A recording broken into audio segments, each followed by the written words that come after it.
I'm Al McFarlane. Welcome to the Conversation with Al McFarlane. Glad to be here and glad to have you along. We're experiencing a change in the seasons, and that's a good thing. It's invigorating to go from massive heat to relatively cool. Hopefully some warm weather will come again, but if it does, great. If it doesn't, we're all good.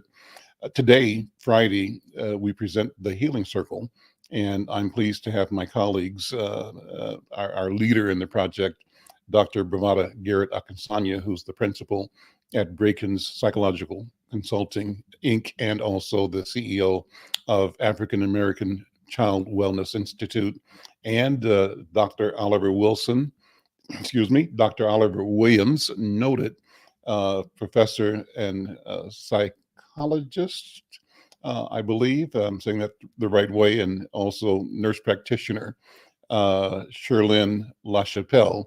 And today we're presenting a new person, one of the mentees of Shirlynn LaChapelle, Dr. Abiola Abu-Bakr. It's going to be a good show, a wonderful show. So hang loose and enjoy.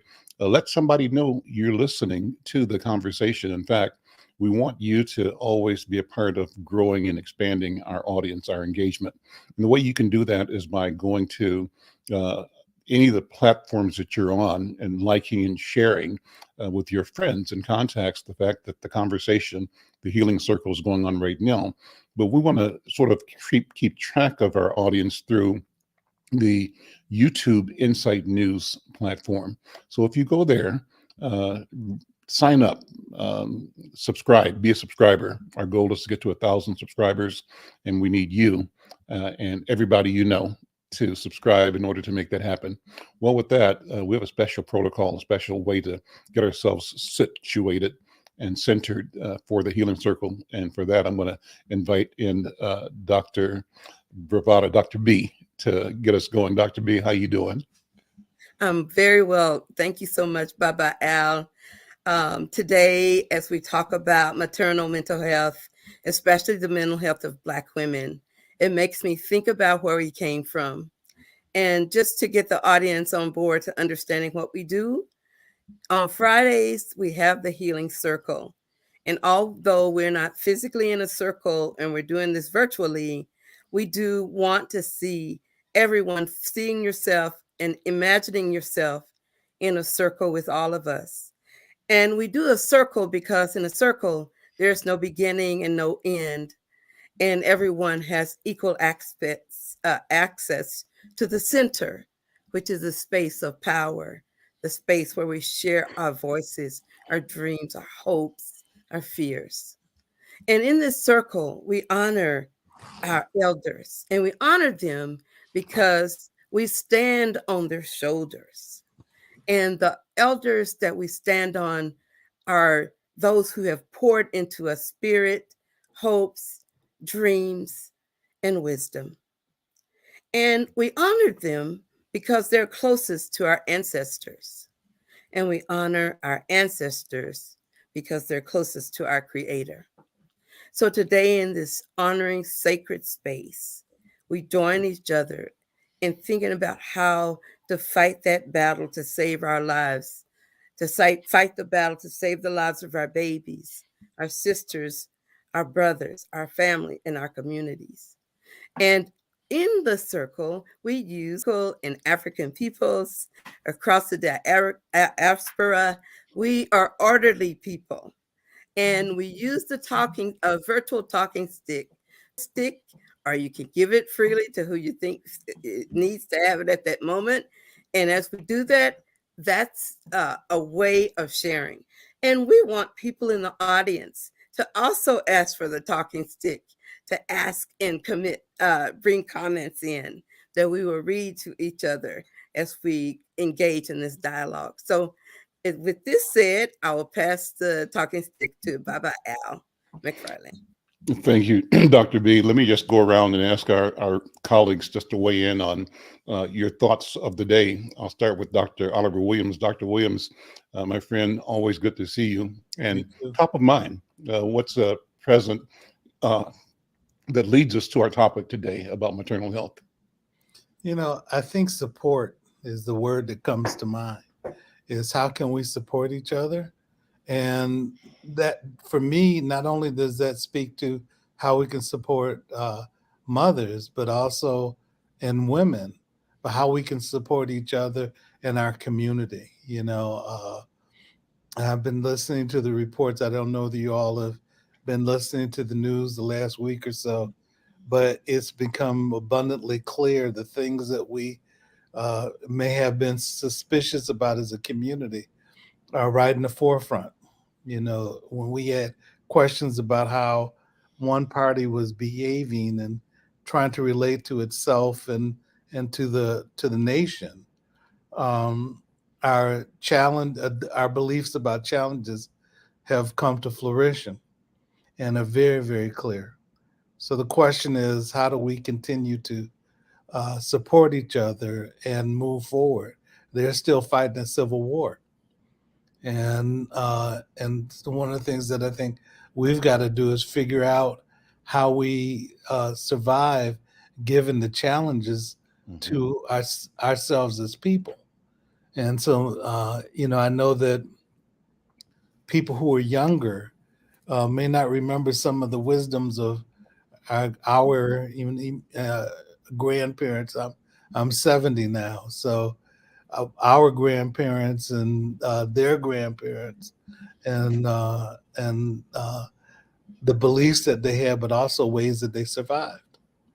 So we may need to revisit that as a community to try to figure out how we can support each other in different ways. And we supported each other through churches, through community centers, through interactions with each other. And I just think when we think about those things in terms of our circumstances now, we don't forget it, and then we reinvigorate it. So that's what's been on my mind. Awesome. I'll take the talking stick back. Thank you, Dr. Williams. So let me go to Shirlynn. And Shirlynn, special assignment for you today is not only tell me what's on your mind, what your thoughts are about the topic, about everything that we always consider. So we're not limited to just one approach to the topic. We know that over the course of this conversation, we'll examine a lot of ideas. But I want to also give you the assignment of introducing and elevating our special guest today, Dr. Abiola Abu-Bakr. And I'm so happy that she is here. I'm so proud of her.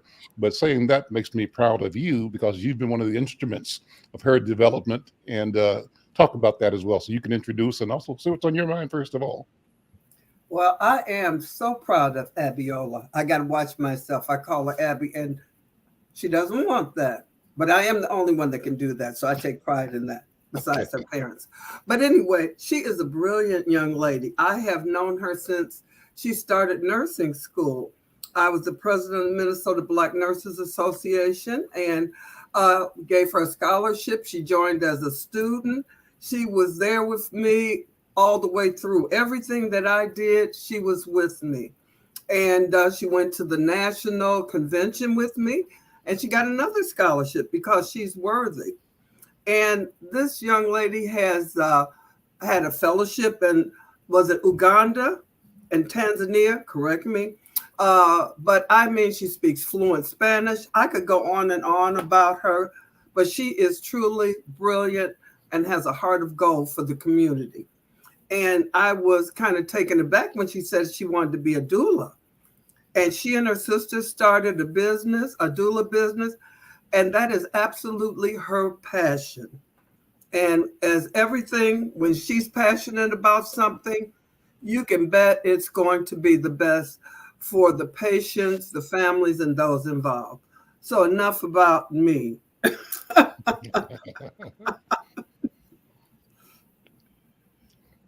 Well, then let's have you pass the talking stick to Dr. Abiola. Okay, Dr. Abiola, it's on you.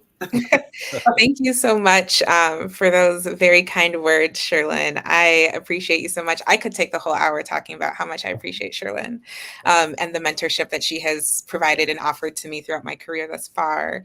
And then just also the familial vibe that we have as well. She's very much family, but has taught me so much about showing up in community, what it looks like specifically to show up in our communities, our Black and Brown communities here in the Twin Cities and across the nation, and even going global and just really understanding. It was through my work with Shirlynn and other Black mentors in the Minnesota Black Nurses Association, where I really learned that there's so much more to being a nurse than existing in the four walls of the hospital. And while the four walls of the hospital are incredibly important, our presence is necessary in other spaces as well, whether or not it's connected to clinical work or not, right? Like nurses are amazing and we show up in so many places and we wear so many hats because we've seen many things and we understand community and patients in a way that a lot of people don't always or don't have the patience to. But really excited to join the conversation, really excited to be here with all of you today. And the words that are coming up for me is grace and intersectionality. I just think so when we talk about the Black maternal health crisis, especially when we start talking about the layer of mental health on top of that, there is an extraordinary amount of grace that I believe that we have to give ourselves and others in our community. And then intersectionality, because we all show up in so many different ways and there's so many different hats that we wear, some seen and some unseen, that impact the way that we receive care, are open to care, or can even show up for care. So that's another piece as well. Let's set the pace by having you, Dr. Abiola, talk about what you perceive and how you describe the maternity crisis in the world and in the Black community. And then let's have you use the words that you have used in explaining, sharing what intersectionality looks like, what it means, and we'll build the conversation from there. But you lay out the conversation, and I'm presenting that conversation as a vision that guides your work, and talk about the specifics that you have done and are doing and intend to do in the process. So I'm passing the talking stick back to you, Dr. Abu-Bakr. Thank you so much. Thank you so much, Mr. McFarlane. So I think when we talk about, or when I specifically talk about the Black maternal health crisis, is specifically talking about the United States and within the context of the United States, outcomes that are facing US-born and foreign-born Black birthing people are ridiculous, for lack of a better term.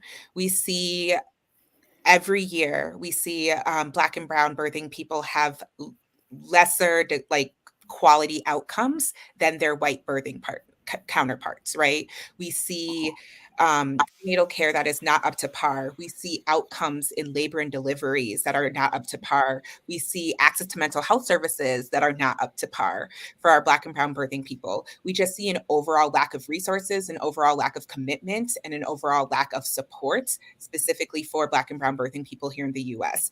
The statistics unfortunately get worse, or have been getting worse every year. So earlier this year in March, the CDC released a report that was showing that the maternal health crisis is getting even worse for Black and brown birthing people in the US. The way that the data works is that this year in 2023, we're reporting on data from 2021, right? So we still are parsing through the 2022 data, but from that data alone, it's showing that it's the worst in the last 10 years. So things are not getting better. Things have not been getting better. And then we had the pandemic in 2020, which of course made things even worse and harder. But we're seeing even outside of the pandemic, even after the pandemic, we're not seeing things ease up for our Black and brown birthing people. And what this specifically means oftentimes are the stories that we hear in the news about Black and brown birthing people dying, unexpected deaths, unnecessary deaths, because of how they were not cared for when giving birth, how they were not cared for prior to giving birth, or when they do survive these really traumatic experiences, unfortunately having a traumatic birth experience that they now have to figure out how they work through and step into this new realm of parenthood when they just came out of a space of trauma, either how they were treated in the hospital, how they were treated by practitioners, how they were not listened to. I think we've all heard the big stories around Beyonce, Serena Williams, unfortunately, Tori Bowie. Like the list unfortunately goes on, Dr. Shalon Irving, people who have, some who have survived, but some who have also passed away because they were simply not listened to. No one was listening to what was happening for them. So in the work that my sister and I do through Abiyè Collective, and Abiyè is a Yoruba word for successful birth. We are both Yoruba, so we're both from Nigeria, but it's a Yoruba word for, yes, Dr. V, for successful birth. And the big mission in our work is to really support people bring their child earthside in a way that centers them, centers their joy, centers their happiness, centers their needs, centers their care, and centers their advocacy. So Say that again. I say that phrase again, if you would, if you don't mind.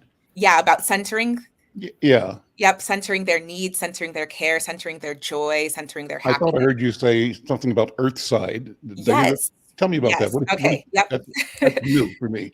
So when we say bringing their child earthside, that means delivering the child. Amazing. The child coming from the womb into the earth, into this realm and this space that we call Earth, that we are all here in. That's what I thought you said. That's wonderful. Yep. Yes. Okay. Yeah. It's so, something you can visualize. You can see it and feel it. Yes, you can very much see it and feel it.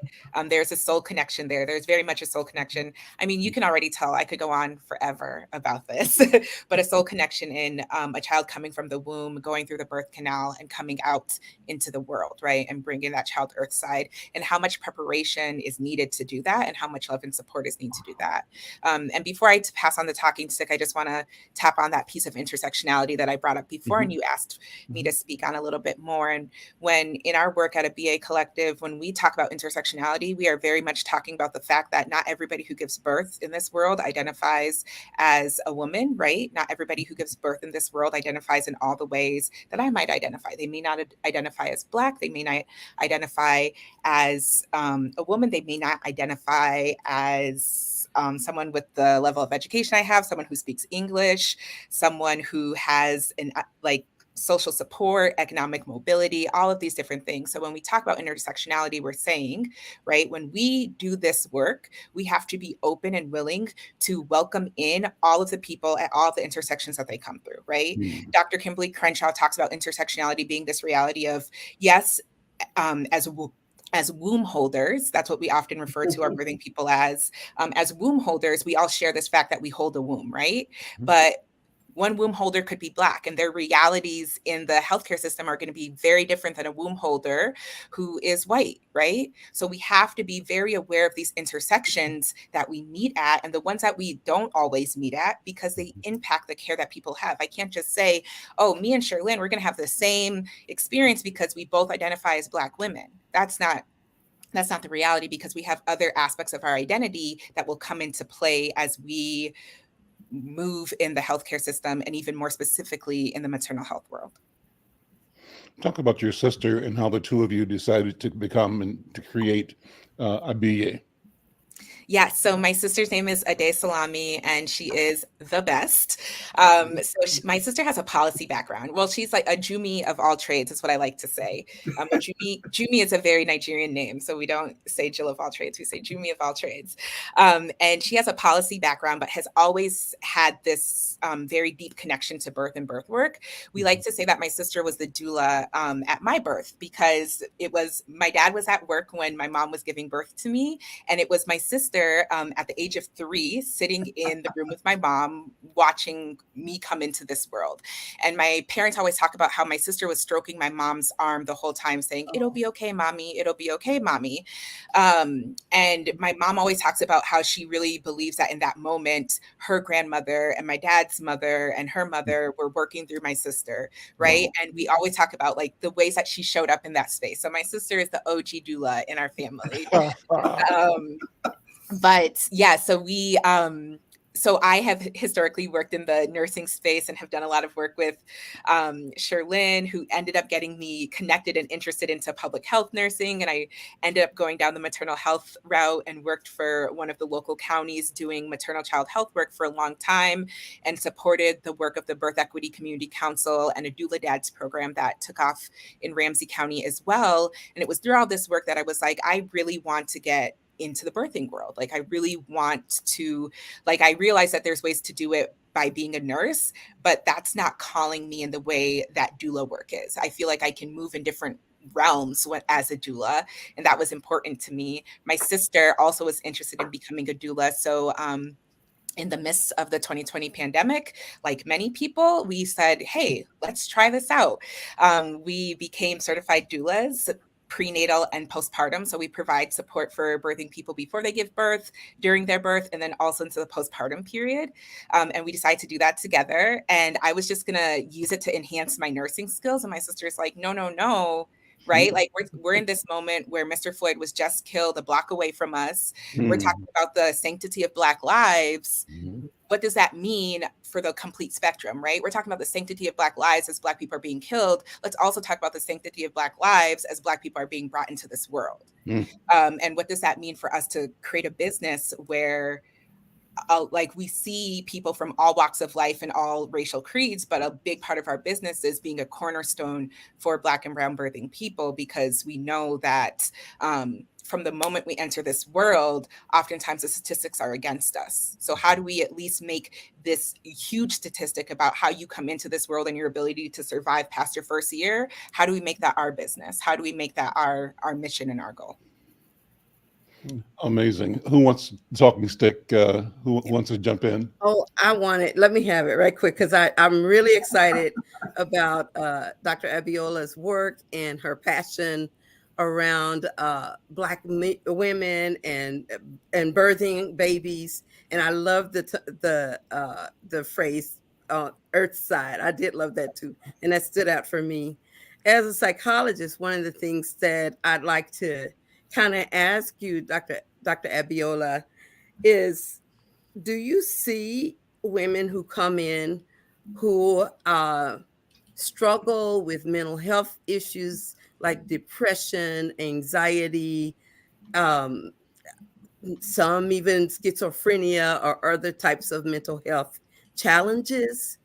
And if so, what role does that play in your plans for them having babies?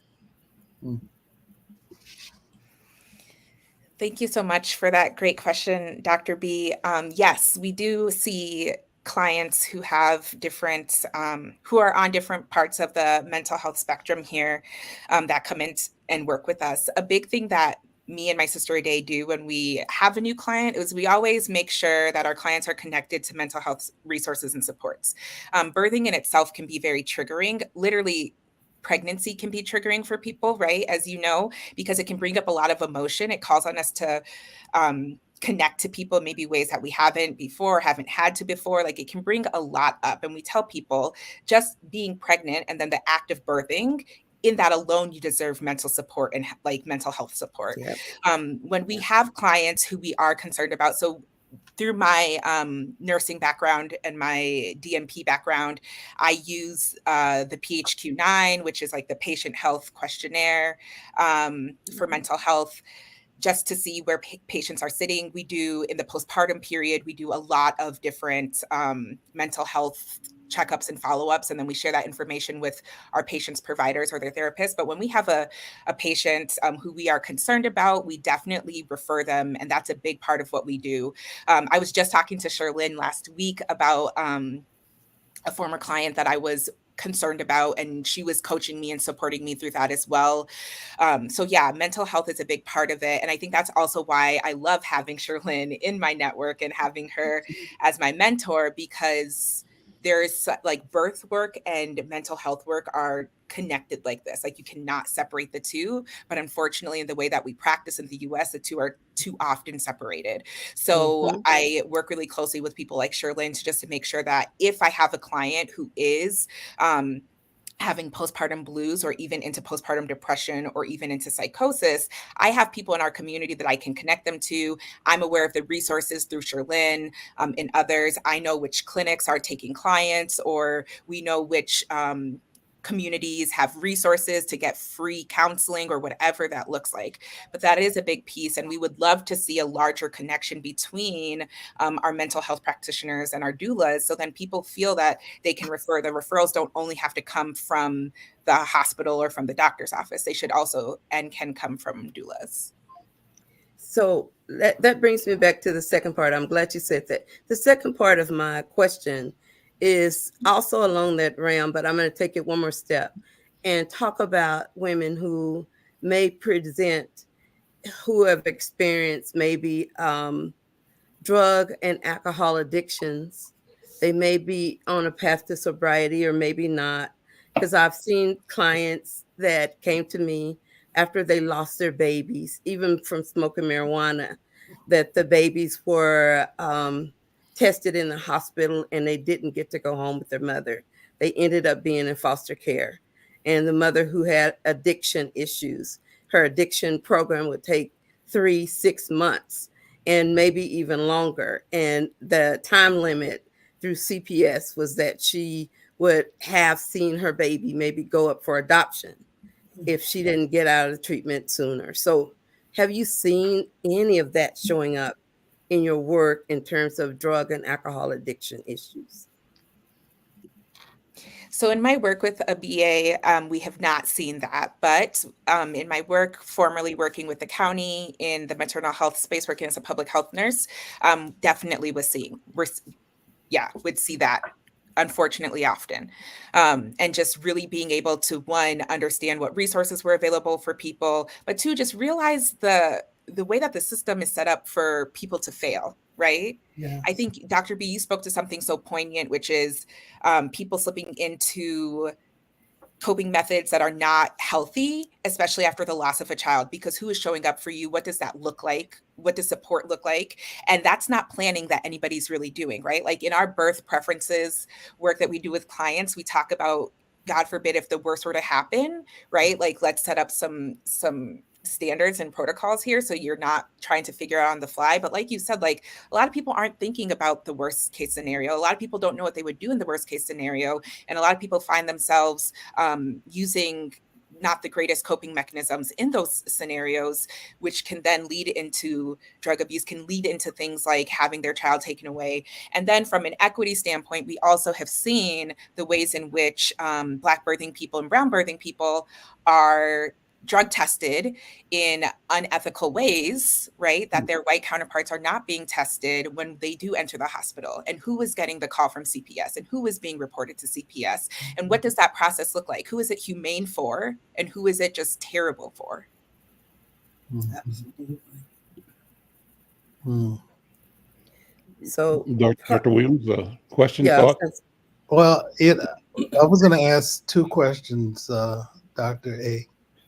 And one of the questions that I had was, what ways do you see the community being supportive? And let me reframe it. What gaps do you see that exist within the community? And then when you see the gaps, how can they be fortified and responded to so you don't have those gaps anymore, and that people that have the need have people respond to that need? So let's start with that one, and then I can ask the second question next. So your question is, what are the gaps we're seeing and how could they be fortified? Yep. So some of the gaps that we see is just confusion about what is available, right? What does my insurance company cover? What is normal? That's a big gap, right? People understanding like what can happen during pregnancy, especially as it relates to mental health. A lot of people are just like, oh, not really sure if other birthing people are experiencing this. Are other moms sad? I just had a baby. Everyone wants me to be happy. Is this normal? I'm pregnant and everyone else seems really excited about this baby, but I am really anxious. And I've been anxious ever since I found out I was pregnant. And I just have intrusive thoughts all the time, right? The gaps is just understanding what is normal and what are other people experiencing. Another thing Shirlynn and I talk about all the time, right? Is like, how do you normalize these things and let people know they are not alone? Because unfortunately, so many people are in silos. You can have the best support systems around you and still not know that other people who you're talking to experience what you experienced. Right. And then to fortify it. So I think the gap is just like that knowledge and affirmation of like mental health issues can persist in pregnancy. Right. And that's okay. And here are the resources.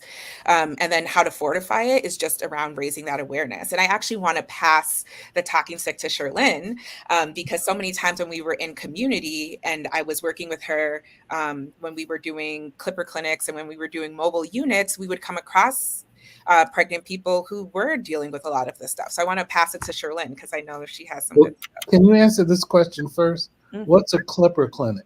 Yes, the Clipper Clinic. Yes, I'm trying to get good with these definitions. I just say stuff. I'm sorry.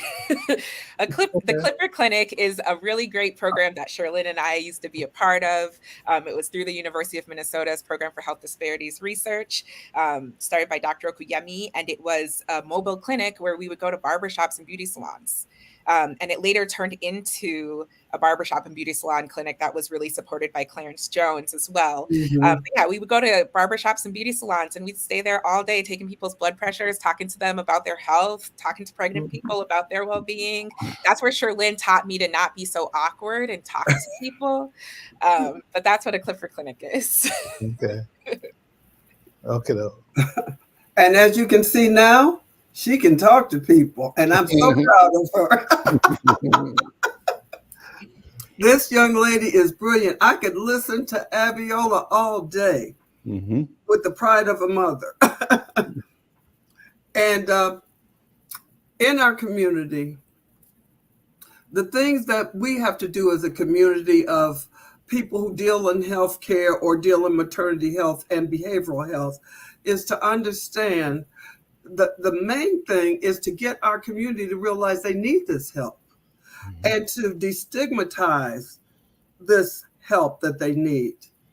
Oftentimes, they don't want anybody knowing the business, and I get that. And with that, I share that I've been on the antidepressant for years, and there's no shame in my game. And then I say to them, if Beyonce, if Venus Williams, and so many stars and athletes can talk about their mental health, and they have 2 or 3 therapists on speed dial, don't you think you deserve the same thing? At least one.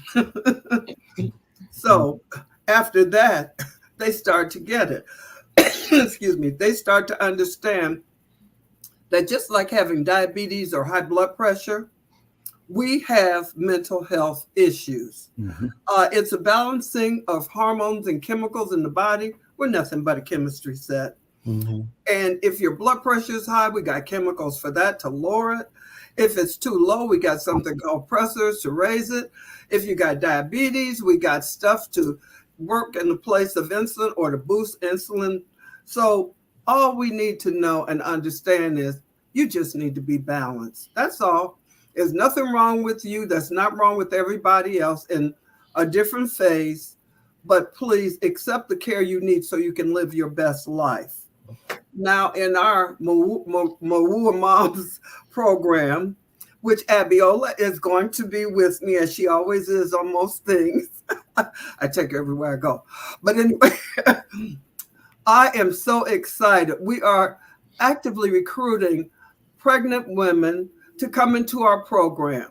And if you have substance use issues, that would be drug and alcohol issues. If you have mental health issues, God, you are the people we want, okay? And we will provide food at these 2-hour meetings, which will be at UROC on Saturday from 10 to noon. There will be childcare, and we'll have bus tokens. But we're also working through the logistics of some gift cards for those who show up for the meetings, like $25, we're thinking. So people need food for their family. That'll be a huge help. But you only get those gift cards if you show up for the meetings. It's only 8 weeks. Then at the end of the 8 weeks, we got stuff for you. We're going to have a community-wide baby shower where you're going to get all kinds of things you need for your baby and a gift card, money gift card. So this is something that nobody should pass up. How many organizations offer you not only things you need for your health and well-being, but things that'll help you now? You know, I know it's rough, but a $25 gift card every week, you know, what's that? $100 a month on food. Use it for whatever you want. And then we got childcare, so you can't say, I can't come because I have nobody to keep the kids. Heck, bring them with you, okay? We got childcare there, okay? And you're hungry, we got food, okay? So there's nothing that should stop you. We got bus tokens. Please come to this because we care about you, your health, your children's health. And we don't just kick you to the curb after the 8 weeks. Our program goes on to make sure you're okay after that. Therapy is free. We're working with you. We really care. Dr. B, this is her brainchild. I'm just one of the foot soldiers, okay? And she's a brilliant woman who loves the community. And us at ACWI, African American Child Wellness Institute, all of us love being there. We feel blessed to be in that environment. So supportive, so loving, and all of us are one accord for the community, for the needs of our community. And one thing that I have to shout out, Abiola, you need to know this. Dr. B's husband, he's Nigerian, but of course, he had to tell us what Abiola meant.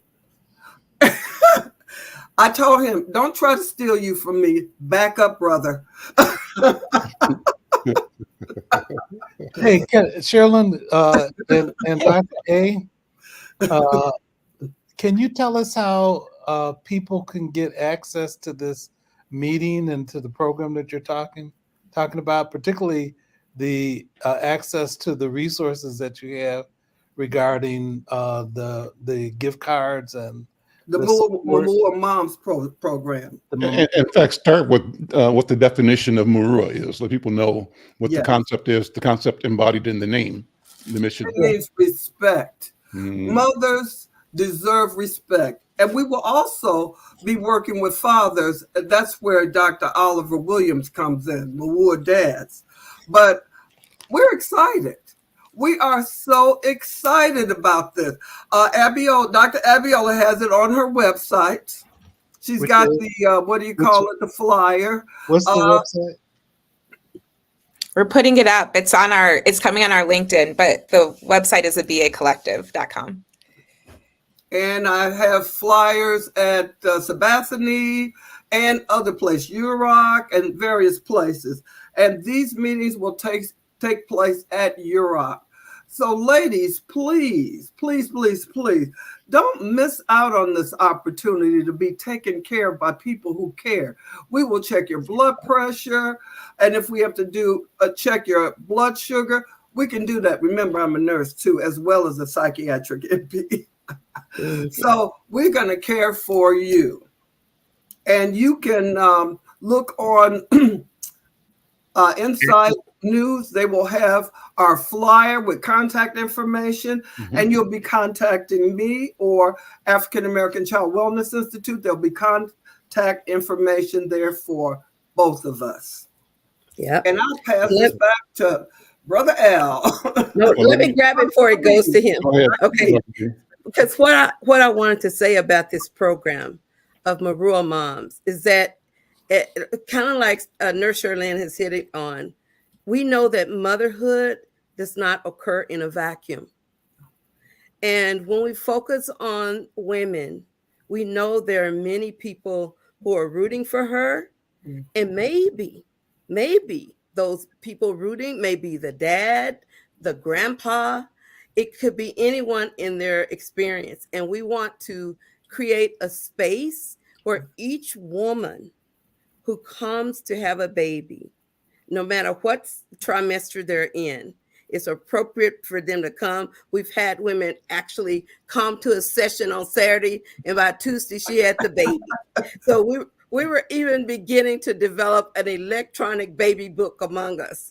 So it's really critical to create community. And so the women in the class become community for each other. Their cohorts become community for each other. And in the past, when women have graduated through the program, sometimes we have women who come in. We were doing program support for family members. And I remember one young woman, she was very quiet. And I asked her, I said, "Sister, what's going on?" She said, "I have nobody. I have nobody. And I'm doing this by myself." So the next meeting, she was adopted by a whole family that claimed her, and they came to her graduation. They bought things for the baby. She didn't know when she spoke that word, that there was love waiting for her, blessings chasing her down. Chasing her down. And so I want to say that people who, even especially doulas and gynecologists who are seeing pregnant Black women, to understand that we die, 44% of the deaths are Black women. And so we're not just doing this out of just joy and luck. We're trying to save our lives, because when you are a woman and you have that baby will need you. And we as a community need to support you and that baby. We as a community need to see you as our sister, our daughter, our cousin, our granddaughter, our mothers. We need to see you that way. And in this program, Marua Moms, we're saying we respect you and we respect all of your life, because our model is one of an African-centered wellness model, so that we respect spirituality, financial wellness, social wellness, intellectual wellness, vocational wellness, emotional wellness, all of those parts of you. We see you as a whole person. And when we see that, we know your needs are greater than one thing. So my joy is to sit here with Dr. Abiola as she embraces the notion that you're more than your wound, and your wound is huge, and naming who you are, what you're called to do, because you're going to be nurturing the spirit of another human being. And it's hard to do that when you feel empty, overwhelmed, not supported. So I want to put that plug out to all the doulas, all the OBGYNs who are saying, oh, I'm good enough. I can do this by myself. No, you won't. Not as long as I have breath. I'm providing mental health. As long as I have breath, I'm going to remind sisters of who they are and where they came from. So I think this journey is a village journey. And the village isn't only doulas. It isn't only physicians. It isn't only ministers. It's all of us. So now I'll pass the stick to Brother Al. You're on mute, Brother Al.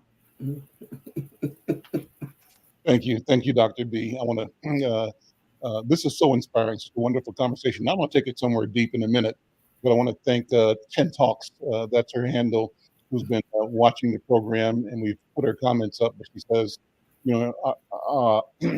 she says she's a certified doula, and she said this conversation is really wonderful, so thank you, and we'd love to have you join the program. I asked the producer to send you a link, and let me know where you're watching from. Great to have you monitoring this. So let us know, and if you can join the program, please do. I wanted to, with Dr. Oliver, first of all, also correct that I described you as a psychologist earlier, but I should have properly introduced you as a professor of social work at the University of Minnesota, and acknowledged that you've done phenomenal work as the executive director of the Institute on Domestic Violence in the African American Community. I wanted to make sure that I was straight in presenting your work and the place that you do the work in. But so the thought, though, at the moment, Dr. Williams, is one for you and me and us. And I feel and I hear the need for us to understand the power, the purpose, the centrality of womanhood to the birthing process. Right. The birthing process is the process that is the gateway to eternity. That's right. The birthing process from the time of the beginning to infinity comes through one system, one process. And so I raised the question about how we, society, have successfully and inappropriately marginalized and denigrated the power and the role of those who give birth, those who bring our future Earthside, right? And so, and I raised the question about how do we need to talk about the patriarchy and hierarchical systems? How do we need to talk about other ways of looking at the world, maybe matriarchal, or maybe not? But Shirlynn kept saying, this is about balance. How do we approach balance in a way that will move humanity? Dr. B talked about, the village. Yeah. And I think it means that now the village is the planet. Planet Earth is the village. Mike V, thank you, Mike V, for checking us out. What was your comment there? Mike V says, what role can Black men play in the birthing process as well? So I'm going to pass the talking stick back to you, Dr. B, and you can share it with Dr. Oliver and Dr. Abiola and Shirlynn. But I just wanted to say we have to think deeply about the arrangement, how the entire thing is structured, and is there a need or is a restructuring, a reconnecting, reorganization, both afoot or needed? Dr. B, I'm going to hand it back to you. Okay, and I will be brief in this, but I want to say that definitely that question you asked is critical. I always say that the Creator made it impossible for a woman to have her baby by herself. Made it impossible. And what he did do is make sure at least two people surround that baby. So it's not meant to be done alone. Parenting is not meant to be done alone. In fact, you need as many helpers as you can get. And in our African culture, we are the village. I am because we are. And we are because I am. We exist within a context called family. And family is in a context called community. And community is a context called society. So as we look at the multiplicity of our engagement in the world and welcoming young spirits on this planet, we all have to take responsibility. So a man's responsibility, it may be different, but it's not less than. So children need to hear the voice of a male to create the synapses in their brain that recognize diversity in tone. Do you hear me? They need to hear that, is the baby all right? Instead of just, is the baby all right? They need to hear all of that. And the role we all play, created divinely, leads to health. And with that, I'm going to pass the talking stick on to Dr. Abiola, because I know this sister came for real up in here today. Thank you. I will also keep it brief and then pass it on to Dr. Oliver. But yeah, there is everything you said, Dr. B, that's really all I have to say. Right? Like, we have a really great program here in the state of Minnesota called Doula Dads, really championed by Tamiko Ralston and the great team over at Ramsey County and out of the Birth Equity Community Collaborative. And it's really about getting into the space of creating space for a birth partner in all of this. What role does the Black man play in that? And here in Minnesota, we have, I think, more now than 10 Black men in the state of Minnesota who are certified doulas. Right. And that speaks volumes about the way the information can be passed, the way information can be received, and the way that people can show up and how important they feel. We were in community meetings where we had dads sharing that they felt like they only had a financial charge when it came to this baby, right? Only a financial responsibility. And what does that mean to step out of that mindset and step into a space of like, society has said that to you. Yeah. How do we reclaim that space for you? How do we support you in reclaiming that space? But I will pass it over to Dr. Oliver. Well, the thing I think about is going through the process myself with my wife, Sonia, and, how we have one child, but we tried for many more, and God blessed us with one. And seeing the challenges that Sonia went through and just was willing to go through over and over again, to produce our wonderful son, Samuel. And I think the thing I think about is not only was she wonderful in the process of giving birth, another thing that she was wonderful at was being a mother and being there for Sam, every step of the way. I think I was a pretty good dad, but the way that and we had different roles that we were taking different responsibilities for, but the way that she nurtured him as an infant to an adult, he'll be 33 in December, and that we both read to him. And there's funny stories associated with that, but we don't have time.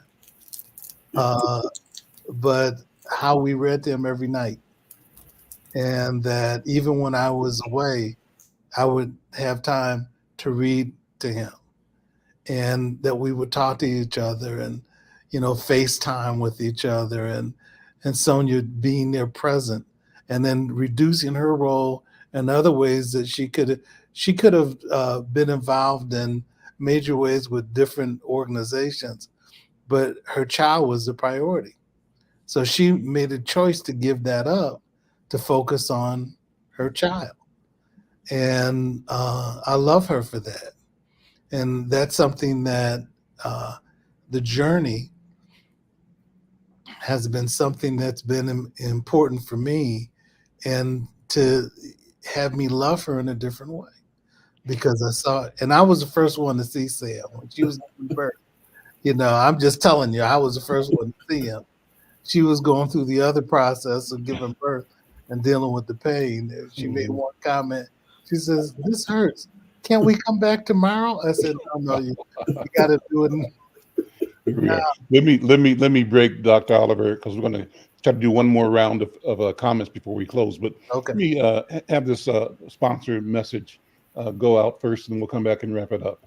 Are you or someone you know recovering financially from the COVID-19 pandemic, the lockdown, or any other reason? If so, help is available. Findhelp.org is a site to find a wide range of resources, including food, medical care, and more.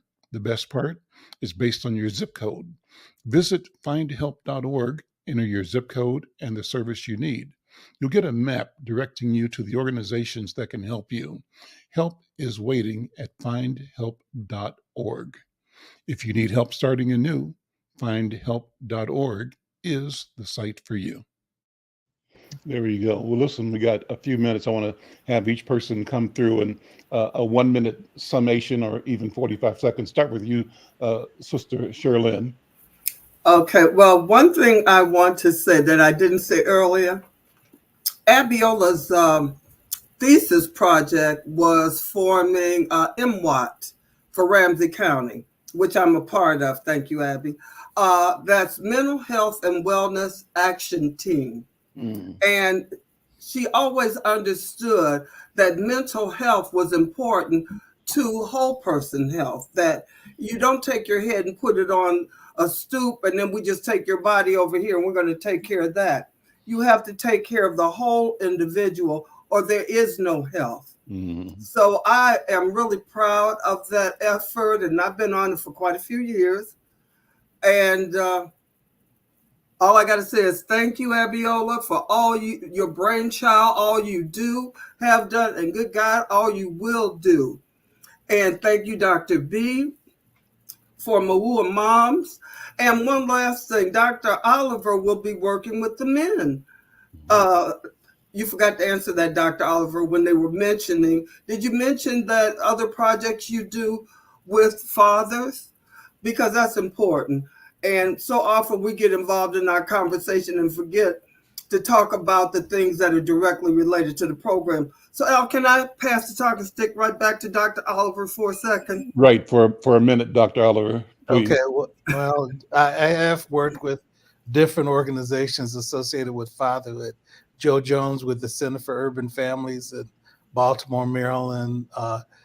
Dr. Johnny Rice, who's at a university on the East Coast in Baltimore, who did a lot of fatherhood work. And I've written a book, with Jeff Edelson, Parenting by Men Who Batter, New Directions in the Assessment and Intervention, and worked with a gentleman named Dominique Waldtower, associated with dealing with fatherhood. He's got some really interesting things to say about being appropriate fathers. And so with that, I'll pass the talking stick back to Dr. B or Brother Al. Dr. B, and then we'll have Dr. Abiola close us out.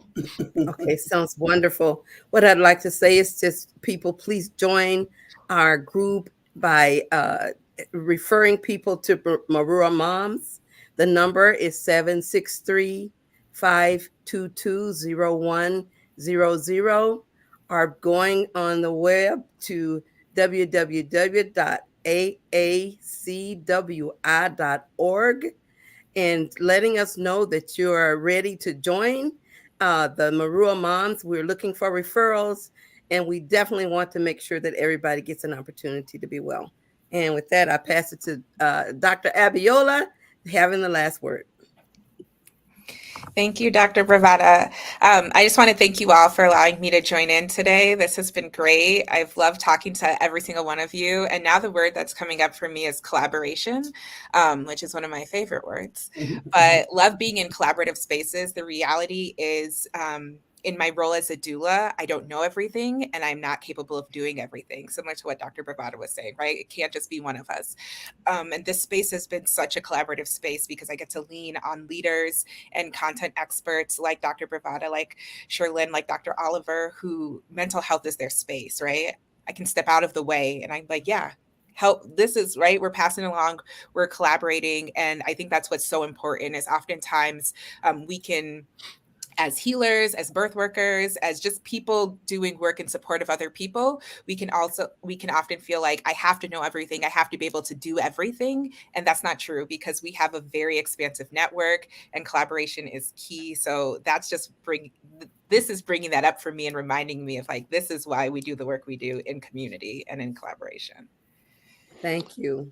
Thank you, Dr. Abiola Abu-Bakr. Thank you so much, and continued success in all your work. Shirlynn LaChapelle, the great Shirlynn LaChapelle. Thank you, Shirlynn, for leadership and service and the mentoring. And here's the evidence right here. Dr. Oliver Williams, Dr. Bravata Garrett Akinsanya, so great to be in this relationship. You know, this conversation is so important because our mission together here is to change the narrative in the community about mental health and whole being health. And our mission, I say this, is to create a public mind, a new understanding among us that reflects the best of our interests and our capabilities to achieve that. With that, saying thank you to all of you. I'm Al McFarlane. This is The Conversation with Al McFarlane. We'll see you next time. Take care.